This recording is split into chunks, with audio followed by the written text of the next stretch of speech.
Chapitre 31. Le bureau de sa maman. Janvier-mai 2002. Les 2 premières semaines de janvier, la maison parut bien vide à Harry, et il appréhenda le moment où ses amis déménageraient définitivement de chez lui.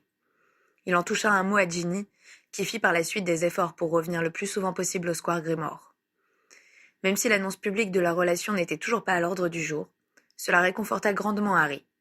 Les jeunes mariés rentrèrent ravis de leur lune de miel.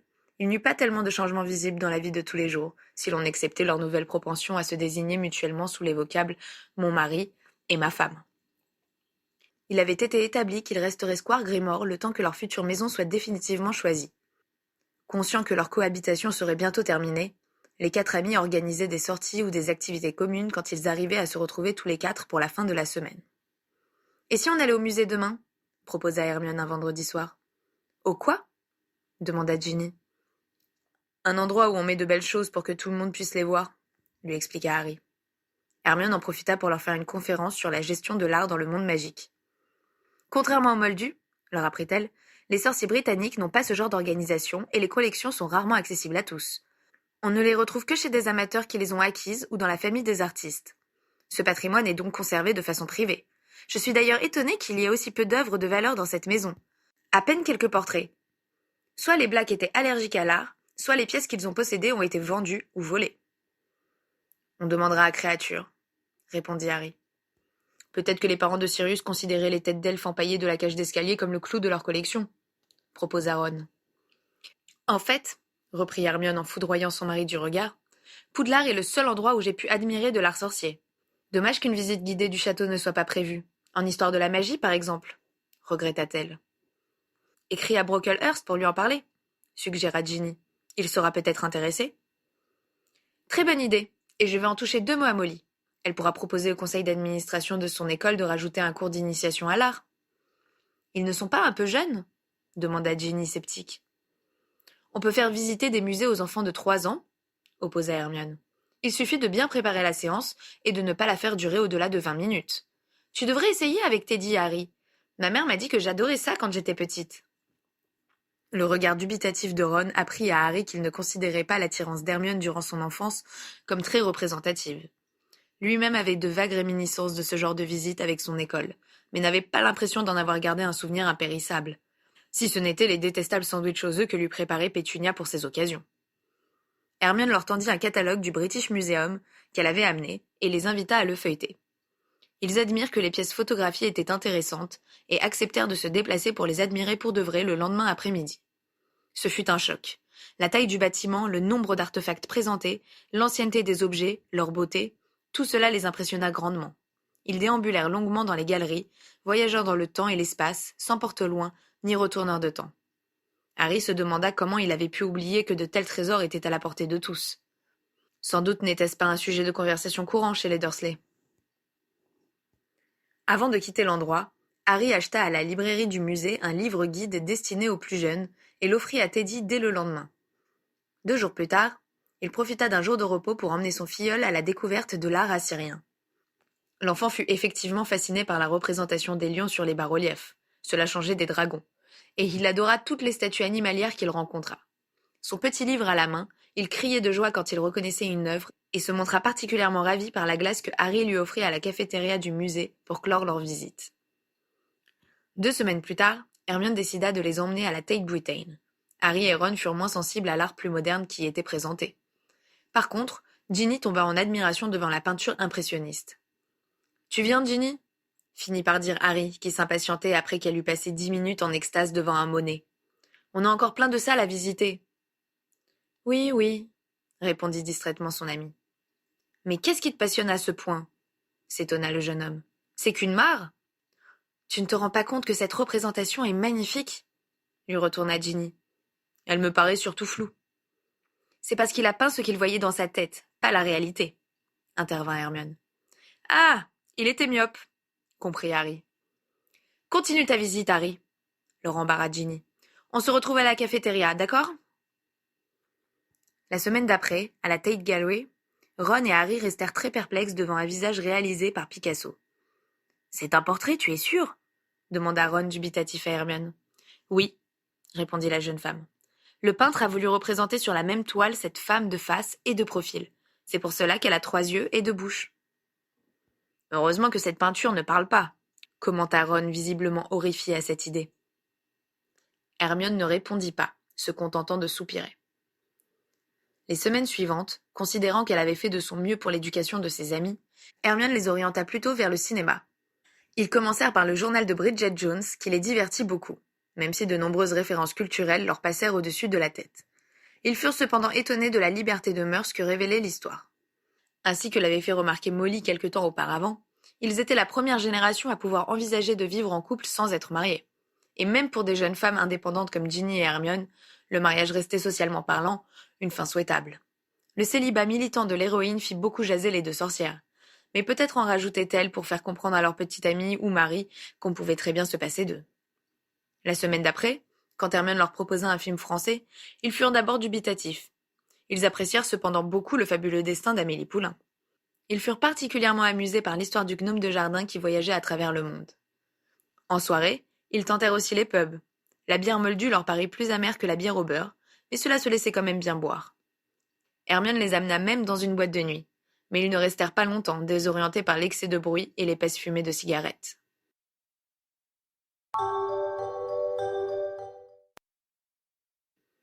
Un mercredi du mois de février, Harry et son partenaire attendaient devant l'ascenseur de l'Atrium quand un cri aigu retentit. « Harry !» Se retournant, l'interpellé vit un petit garçon courir dans sa direction.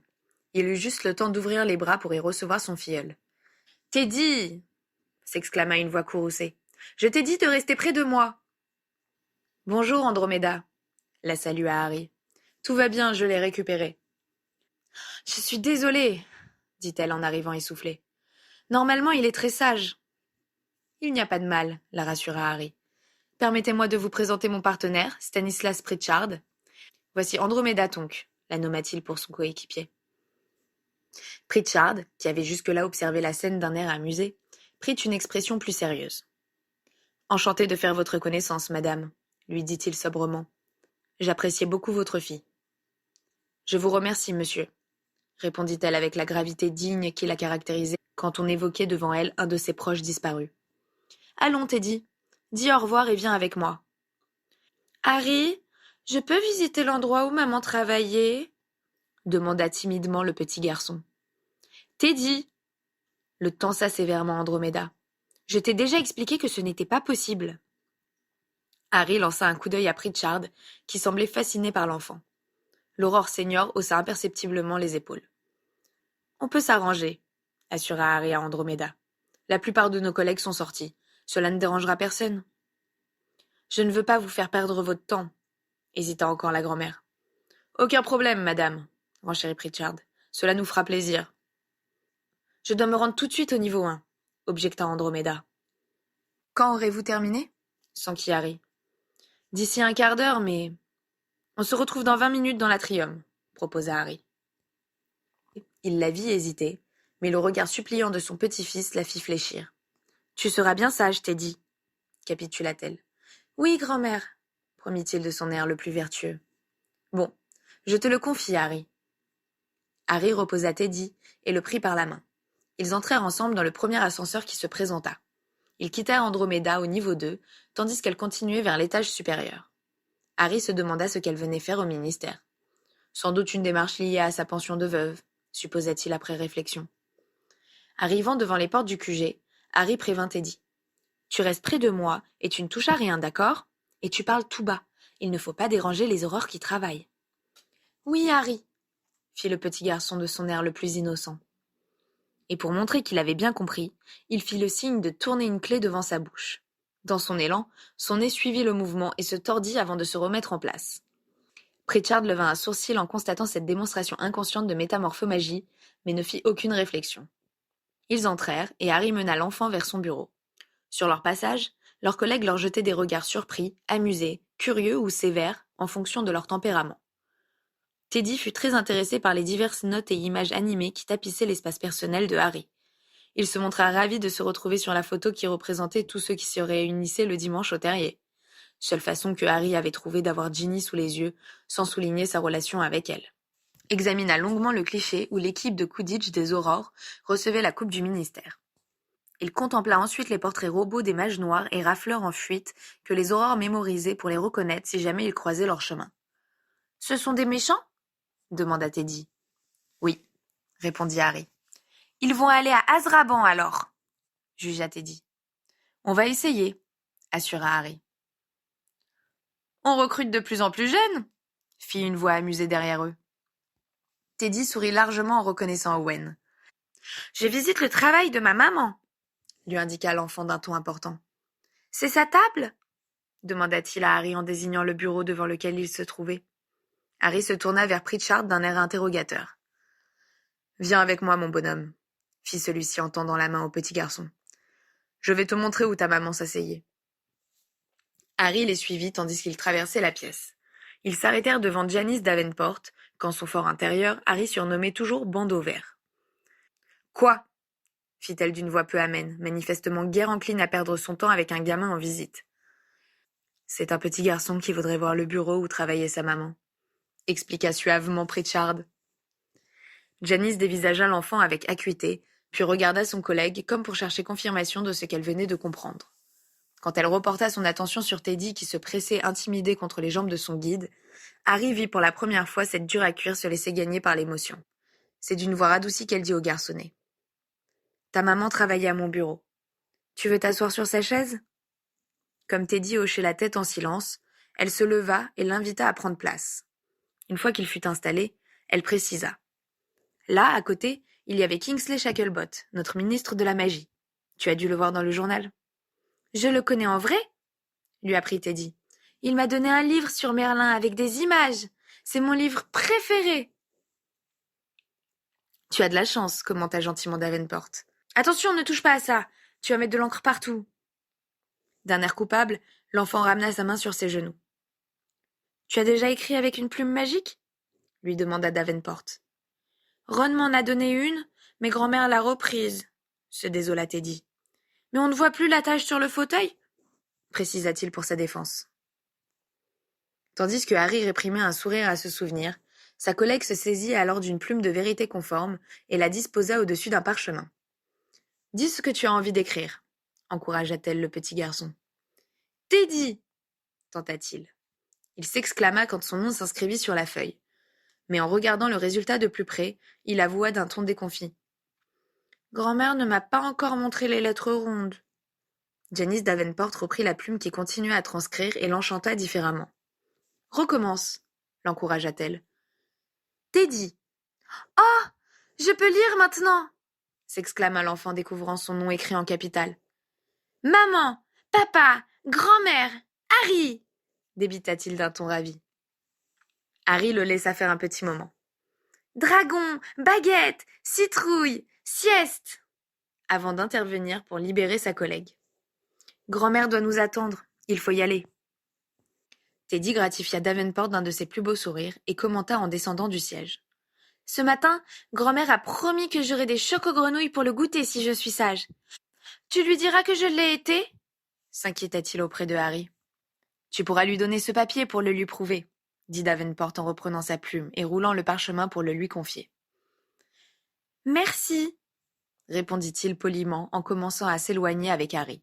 « Au revoir, Madame l'Aurore. Au revoir, Owen, » continua-t-il quand ils furent à proximité du jeune homme. « Il est où le bureau de papa ?» s'enquit-il au moment où il passait les portes qui les menaient dans le couloir. « Il en a eu un à Poudlard, » répondit Harry. « Tu pourras le voir quand tu iras là-bas. »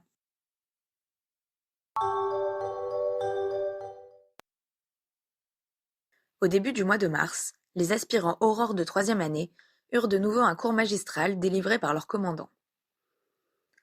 Aujourd'hui, nous allons parler d'occlumencie et de légilimencie, commença-t-il. Qui sait ce que c'est ? Seuls Harry et Owen levèrent la main. Peux-tu nous en donner la définition, Harper ? La légilimencie permet de lire dans les pensées. On s'entraîne à l'occlumencie pour s'en protéger, répondit le jeune Aurore. As-tu déjà pratiqué l'une ou l'autre de ces deux disciplines ? Non, commandant. Et toi, Potter ? J'ai fait un peu d'occlumencie, admit Harry. Mais je n'étais pas très bon. Peux-tu nous expliquer concrètement comment ça marche ? La formule pour lire les pensées est légilimens. Pour y résister, il faut vider son esprit. Vicky Frobisher leva la main. Beaucoup de sorciers pratiquent la légilimencie ? Pas tellement, la rassura Fossette. Il faut être assez puissant pour le faire de façon efficace. Comment savoir à quel moment il faut faire de l'occlumencie ? Se renseigna Kevin Whitby. Quand le légilimens s'opère, on voit défiler les images qui sont extraites de notre tête, expliqua Harry. Parce que ce sont des souvenirs et non des pensées qui sont lues, précisa-t-il. Tu as pratiqué la légilimencie ? Demanda Fossette à Harry. Pas vraiment. Des fois, en faisant de l'occlumencie, je recevais des images appartenant à mon professeur, mais c'est tout. Ça en était. Tu ne dois pas être si mauvais que tu sembles le croire pour y être arrivé, jugea Fossette. Bon, essaie d'entrer dans ma tête. Harry sortit sa baguette et se concentra. Légilimens, déclama-t-il comme il avait vu Rogue le faire. Pendant une seconde ou deux, rien ne se passa. Puis il vit deux mains qui tenaient un journal. Il reconnut les titres du matin. Il essaya de glisser vers un autre souvenir, comme il le faisait dans la pancine, quand il voulait atteindre une séquence particulière. Mais à chaque tentative, les feuillets imprimés se dressaient devant lui bouchant la vue. Il finit par abandonner. L'article était si intéressant que ça ? Demanda-t-il. Mon instructeur m'a appris que le meilleur moyen de bloquer un légilimens était de se réfugier derrière un souvenir qu'on choisit soi-même, expliqua Fossette. Ah bon ? On m'a plutôt conseillé de ne penser à rien, s'étonna Harry. Il y a plusieurs écoles, admit Fossette. Certains disent que ta méthode est plus efficace contre un légilimens puissant, mais je la trouve plus difficile à mettre en œuvre. On la réserve normalement pour ceux qui ont déjà une certaine pratique. Harry savoura cette explication. Bien qu'il ait soutenu que le manque de pédagogie de son professeur avait été la cause de ses piètres talents en ce domaine, il s'était toujours senti coupable de n'avoir pas mieux réussi en occlumencie et de s'être laissé piéger par Voldemort. La critique de la méthode de Rogue exprimée par le commandant des Aurores était réconfortante pour Harry. Pendant qu'il était plongé dans ses pensées, Fossette avait expliqué à ses condisciples comment bloquer une attaque psychique. « Vous avez compris ?» concluait-il. « Concentrez-vous sur un souvenir anodin, mais frais dans votre esprit pour m'empêcher d'en choisir un autre. Harper, je commence avec toi. » Owen et le commandant des Aurores se fixèrent un long moment. Quand Fossette abaissa sa baguette, Owen était en sueur, mais semblait satisfait. Son supérieur lui adressa un mouvement de tête approbateur, avant de continuer avec Eleanor Branstone. Très vite, elle grimaça d'un air déconfit. « Il va falloir travailler ça, » remarqua Fossette. Il passa ensuite à Vicky. Cette dernière résista vaillamment une dizaine de secondes, avant de rougir jusqu'à la racine des cheveux, visiblement mortifiée par le souvenir que son chef avait réussi à atteindre. « À travailler également, » fit Fossette d'un ton neutre. Kevin tint encore moins longtemps avant de lever les mains en signe de défaite. Finalement, Fossette se tourna vers Harry. « À nous, » annonça-t-il. Harry évoqua précipitamment le contre-feu qu'il avait choisi, le serment des Aurores qu'il avait commencé à apprendre par cœur en vue de sa nomination 6 mois plus tard. « Je jure de toujours m'efforcer de distinguer la magie blanche de la magie noire, de protéger la première et de combattre la seconde. » Qu'avait-il mangé ce matin-là au petit déjeuner ? Il repoussa vivement l'image de sa cuisine et de « Je m'engage à servir les lois magiques, à combattre tous ceux qui chercheront à détourner les forces naturelles à des fins de coercition de la volonté d'autrui ou d'enrichissement personnel. » Du thé ou du café ? Je promets de toujours mettre ma baguette au service des plus faibles et de ceux qui ont besoin de protection. Thé ou café ? Je le jure sur ma magie. Thé ou café ? Je le jure sur ma magie. Thé ou... Je le jure sur ma magie ! L'esprit de Harry fut soudain envahi par une image. Son commandant, plus jeune d'au moins 20 ans, découvrait avec horreur une marque de mange-mort fluorescente flottant au-dessus d'une maison. Harry cligna des yeux et le souvenir disparut. Une fois sa vision éclaircie, il s'aperçut que Fossette avait laissé échapper sa baguette et se tenait la tête entre les mains. Harry resta immobile, ne sachant ce qu'il avait fait. « Commandant ?» finit-il par dire timidement. Fossette leva une de ses mains d'un geste qui voulait dire de ne pas s'inquiéter.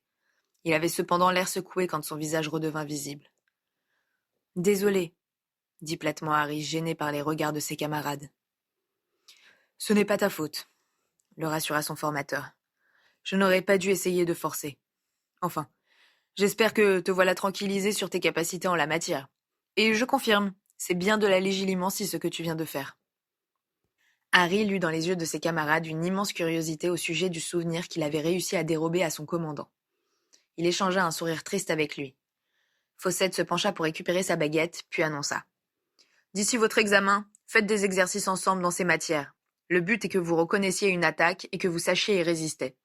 Merci de noter que l'utilisation de la légilimencie est très encadrée et que vous n'avez pas le droit de l'employer contre des suspects.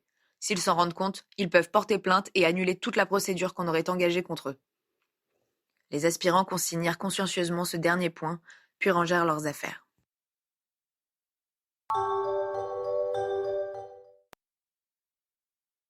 Au cours des semaines suivantes, Harry fut régulièrement sollicité par ses condisciples pour les conseiller en la matière et leur servir d'adversaire. Un peu mal à l'aise au début avec l'idée d'être considéré comme un instructeur, il finit par se prendre au jeu et retrouva le plaisir qu'il avait eu à aider ses camarades à progresser l'année où il avait animé l'AD. Ainsi, de façon informelle, Harry devint l'organisateur des divers entraînements auxquels les futures aurores s'astreignaient pour obtenir leur examen final.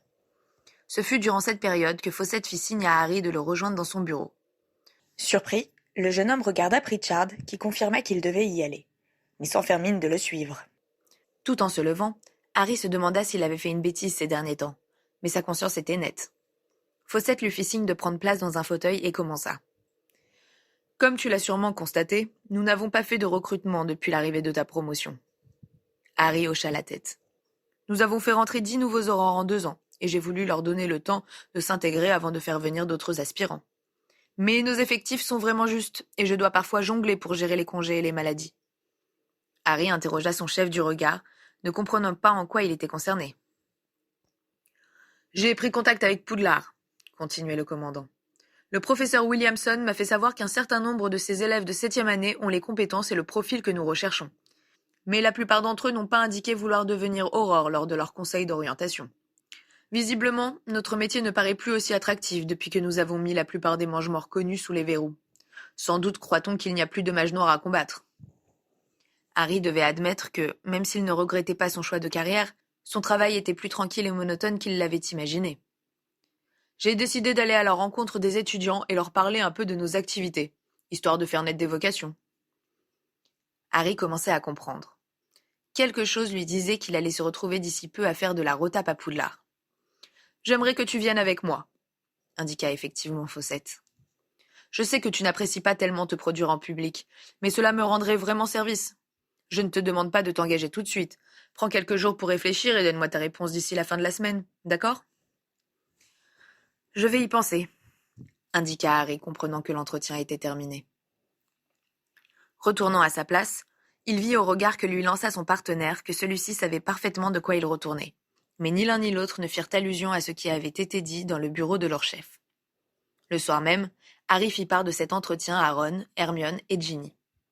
« Tu vas davantage faire naître les vocations que Maugret Foleuil, » jugea Ron.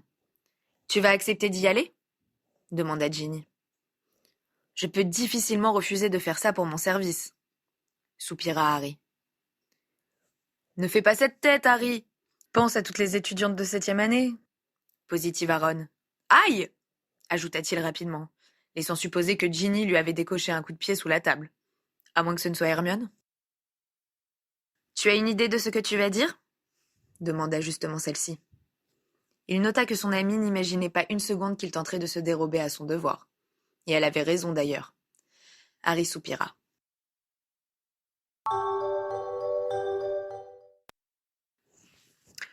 Le jour dit, Harry et Dave Fawcett transplanèrent juste devant la grille de Poudlard. Ils firent tinter la cloche d'entrée et attendirent qu'on vienne leur ouvrir. Harry ne put s'empêcher de sourire quand la haute silhouette du gardien des clés surgit au loin.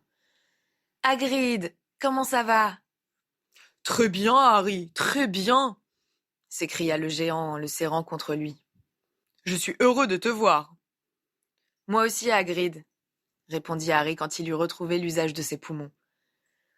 Le gardien salua le commandant des aurores de façon plus protocolaire, puis les accompagna vers le château. Pendant leur traversée du parc, Harry s'enquit de la santé de Grope et apprit avec plaisir que le petit allait très bien. Arrivés dans le hall d'entrée, les 2 invités furent accueillis par Aristote Brocklehurst. Le directeur serra la main de ses visiteurs et les informa qu'une salle avait été aménagée pour qu'ils puissent parler à la quarantaine d'élèves de 7e année. Harry et Fawcett se laissèrent guider à travers le château. Sur le parcours, les personnages des tableaux reconnaissaient Harry et le saluaient. Même la grosse dame de Gryffondor déserta son poste pour se placer sur son chemin, et il ne put faire autrement que d'échanger quelques mots avec elle. Leur trajet les fit passer devant le refuge de Mimi Géniarde. Harry pensa un instant aller lui dire bonjour, mais il n'osa pas pénétrer dans les toilettes des filles sous les yeux de son commandant. Ils furent menés dans une pièce se trouvant près de la classe de défense contre les forces du mal. Les élèves les attendaient sous la surveillance du professeur Joseph Williamson. À leur entrée, toutes les têtes se tournèrent, et un bruissement s'éleva de la foule d'élèves qui chuchotaient à qui mieux mieux en tendant le cou pour voir Harry. Celui-ci soupira quand il comprit qu'il devait passer entre deux rangées d'étudiants pour atteindre l'estrade où se tenait Williamson. Un sourire plaqué sur les lèvres, il entreprit sa traversée. Une personne, cependant, attira son attention. « Oh, Demelza, salut !» la reconnut-il avec plaisir. Il s'arrêta pour lui serrer la main. « Bonjour, Harry !» répondit-elle, manifestement ravie qu'il la remarque. « Alors, où en est la coupe de Quidditch ?» lui demanda-t-il. « Je ne suis pas aussi bonne capitaine que toi, » grimaça-t-elle. « On n'a rien gagné depuis que toi et Ginny êtes partis. » Gryffondor a raté la coupe durant plusieurs années de mon temps. Et puis la roue tourne, l'encouragea-t-il. Il fit un signe de la main à Ewan Abercrombie, son ancien gardien qui se trouvait plus loin avant de hâter le pas pour rejoindre son chef. Celui-ci était en train d'échanger des nouvelles avec le professeur Williamson, et Harry se souvint qu'ils étaient autrefois collègues. Finalement, le directeur commença. « Mesdemoiselles, messieurs, voici David Fawcett, le commandant des Aurores. Il est venu avec Harry Potter, que je n'ai pas besoin de présenter. » Une salve d'applaudissements éclata. Avec résignation, Harry salua de la tête. « Je pense que je vais laisser la parole à l'aspirant Potter, » sourit Fawcett. Harry inspira à grands coups. « Bonjour à tous. » Là, il se rendit compte que le trac lui avait fait oublier le petit discours qu'il avait prévu, et que seul un grand blanc subsistait dans sa mémoire. Il contempla son public qui attendait la suite, et se décida à improviser. « Vous savez ce qu'on va faire ? C'est vous qui allez parler. Que représente pour vous le métier d'Aurore ?» Les jeunes gens se regardèrent, puis Demelza se lança. « Arrêter les mages noirs ? » « Oui, nous faisons ça. Et je parie que vous vous dites que puisque la plupart des mange-morts sont en prison, ça ne doit plus valoir le coup de devenir Aurore. » Beaucoup opinèrent. « Eh bien, vous vous trompez.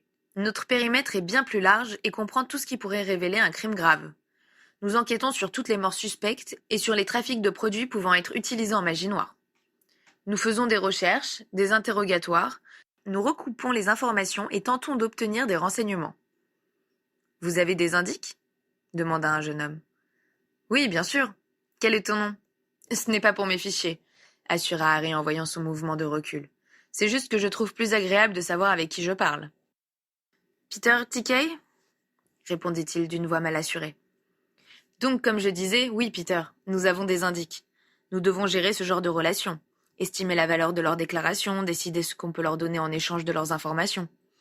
Être Aurore, c'est avoir des responsabilités, prendre des décisions, faire confiance à son instinct, » conclut-il surpris d'avoir tant de plaisir à parler de sa fonction. Un autre élève leva la main et prit la parole quand Harry la lui donna d'un signe de tête. « Herbert Dobbs, est-ce qu'on fait parfois des missions d'infiltration ?»« Ça arrive, Herbert, mais je suis bien trop jeune dans le métier pour qu'on me confie de telles missions. »« Oui, Demelza ? » ?»« Tu penses pouvoir en faire un jour ?» sembla-t-elle douter. « Tu es, assez reconnaissable ?» Harry lui sourit d'un air malicieux, puis prit sa baguette et la dirigea vers son propre visage. Il se concentra sur celui de Ron, ne voulant pas leur montrer l'aspect qu'il utilisait pour son travail, et chuchota les sorts qui lui permettaient de se transformer. Des « Oh !» de surprise et un « Ron Weasley !» étonné lui indiquèrent qu'il avait bien réussi sa démonstration. On apprend quelques techniques en filature et tapinois, comme vous voyez, commenta-t-il avant d'annuler le sortilège. Il sentit une attention accrue de la part de l'assistance. Plusieurs mains se levèrent en même temps. « Wilfrid Hooper !» se présenta celui à qui il avait donné la parole. « Quelles sont les qualités requises pour proposer sa candidature ? » Comme tu as dû le lire dans les prospectus mis à votre disposition, il faut un minimum de 5 E aux aspics. Bien entendu, on s'attend à ce que ce soit avant tout en défense contre les forces du mal. D'autres disciplines sont appréciées, comme la métamorphose, les enchantements, les potions. Je dirais que la plupart des matières enseignées à Poudlard peuvent se montrer utiles dans certains cas particuliers. Même la divination ? Demanda un plaisantin. Si vous avez vraiment le don, cela peut aider pour les enquêtes, rétorqua Harry. Mais si c'est pour nous prédire des morts atroces et prématurées, on se passera de vous. Les sourires dans l'assemblée lui démontrèrent que les cours de la professeure Trelawney n'avaient pas tellement évolué depuis son départ. Oui, continua-t-il. Rosa Urquhart. Y a-t-il beaucoup de filles chez les aurores ? Pas énormément, mais d'après une de mes collègues, cela offre un immense avantage. Leurs toilettes sont propres. Un éclat de rire franc et général accueillit cette remarque. Harry entendit les 3 hommes qui se trouvaient derrière lui ricaner dans son dos. Il donna la parole à un autre élève. Adolphe Vézé, se présenta-t-il. Sur quoi se basent les tests d'aptitude et de personnalité ? Je n'en sais rien, avoua Harry. Je n'ai pas passé de test et, en sortant de mon entretien, j'étais persuadé que j'allais être recalé. Je vais laisser mon commandant vous répondre. Ce n'est pas tant ce que vous direz que la façon dont vous le direz qui compte pour l'entretien de personnalité, expliqua Fawcett. Le meilleur conseil que je peux vous donner, c'est d'être le plus franc possible. Pour les tests d'aptitude, on vous posera quelques cols pour voir si vous avez un minimum d'esprit de logique et de déduction. Et on vérifiera votre condition physique. Pour répondre à la demoiselle de tout à l'heure, être une femme ne doit pas être un obstacle à votre candidature. Je suis tout à fait favorable à une féminisation du bureau des aurores. Quand il fut certain que son commandant avait terminé, Harry fit signe de parler à un autre élève. Qu'est-ce qui est le plus dur dans le métier d'aurore ? La mort des collègues, énonça brièvement Fawcett sans laisser le temps à son aspirant de répondre. Il y eut un silence alors que les étudiants prenaient la mesure de la déclaration. Harry songea qu'il savait de quoi il était question. Plusieurs d'entre eux avaient perdu de la famille 4 ans auparavant, dans l'un ou l'autre camp. Heureusement, Demelza ne voulut pas rester sur une note aussi sombre. « Et le plus merveilleux ?» demanda-t-elle. « Le sentiment de faire quelque chose d'utile, » répondit Harry. Le jeu des questions-réponses se termina là-dessus. Fawcett distribua des formulaires d'inscription et donna des précisions pratiques sur les dates de dépôt et les informations à renseigner. Harry remarqua que Demelza prenait un document avec détermination et songea qu'il la verrait sans doute franchir les portes du QG au mois de septembre suivant. Les 2 aurores prirent finalement congé après avoir remercié le directeur de les avoir reçus. En retraversant le parc, Harry se souvint de la nostalgie qu'il avait éprouvée en quittant Poudlard 3 ans auparavant. La vie qu'il avait menée depuis avait été plaisante et il espéra que les années à venir lui réserveraient autant de joie et de satisfaction. Note de bas de page. Pour les jeunes qui s'étonneraient qu'on puisse fumer dans les pubs, je précise que l'interdiction en Angleterre date de 2006.